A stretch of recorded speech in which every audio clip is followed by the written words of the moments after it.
नमस्कार। ये आकाशवाणी शिमला है। अब आप प्रभा शर्मा से प्रादेशिक समाचार सुनिए। प्रधानमंत्री नरेंद्र मोदी ने आज राज्यसभा में राष्ट्रपति के अभिभाषण पर हुई चर्चा का उत्तर दिया। उन्होंने चर्चा में हिस्सा लेने वाले सभी सदस्यों का धन्यवाद किया और कहा कि ये सदन राज्यों का सदन है। प्रधानमंत्री ने कहा कि कई बुद्धिजीवियों ने इस सदन से देश को नई दिशा दी है। नरेंद्र मोदी ने कहा कि राष्ट्रपति ने अपने अभिभाषण में देश के विकास का एक खाका खींचा है।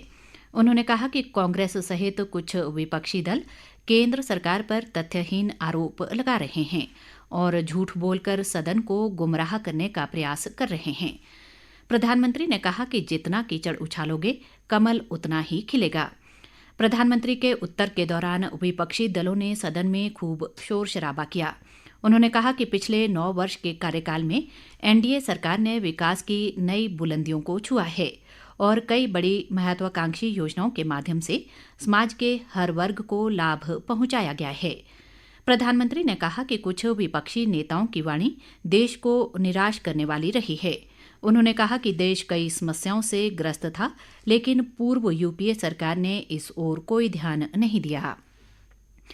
मुख्यमंत्री सुखविंदर सिंह सुक्खू इन दिनों नई दिल्ली के दौरे पर हैं। उन्होंने कल देर शाम केंद्रीय विद्युत और नवीकरणीय ऊर्जा मंत्री आरके सिंह के साथ बैठक कर जल विद्युत परियोजनाओं में प्रदेश की हिस्सेदारी को 12 से बढ़ाकर 15% करने का आग्रह किया। उन्होंने केंद्रीय मंत्री से 25 वर्ष पहले शुरू की गई ऊर्जा परियोजनाओं में हिस्सेदारी बढ़ाने की मांग की, जिनकी ऋण अदायगी पूरी कर ली गई है।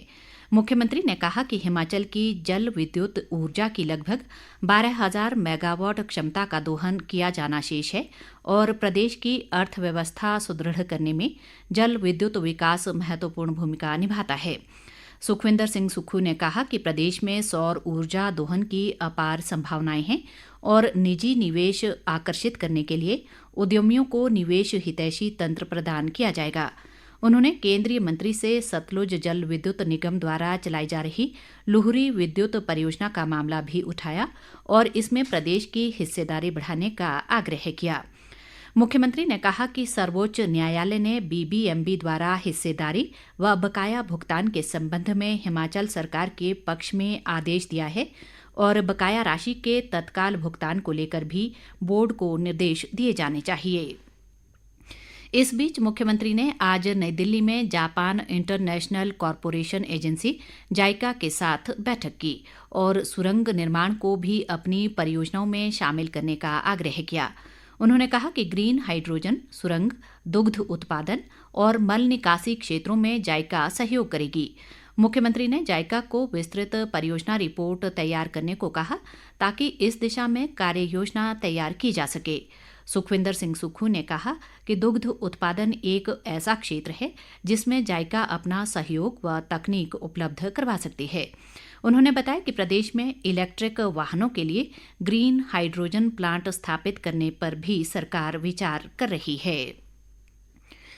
विपक्ष के नेता जयराम ठाकुर ने कहा है कि केंद्रीय बजट में हिमाचल की 3 बड़ी रेल परियोजनाओं को 1,902 करोड़ रुपए मिले हैं। उन्होंने कहा कि प्रदेश में रेल, सड़क और हवाई कनेक्टिविटी का विशेष ध्यान रखा गया है, जिसके लिए प्रदेश के लोग केंद्र सरकार के आभारी हैं। जयराम ठाकुर ने कहा कि अमृत भारत स्टेशन योजना के तहत बैजनाथ, पपरोला, पालमपुर और अंब अंदौरा रेलवे स्टेशन पर अति आधुनिक सुविधाएं विकसित की जाएंगी। उन्होंने प्रधानमंत्री ग्राम सड़क योजना का बजट 36% बढ़ाने पर भी केंद्र सरकार का आभार जताया।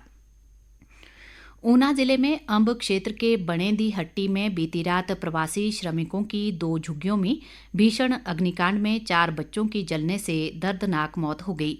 सभी बच्चों की उम्र 6 से 17 वर्ष के बीच थी।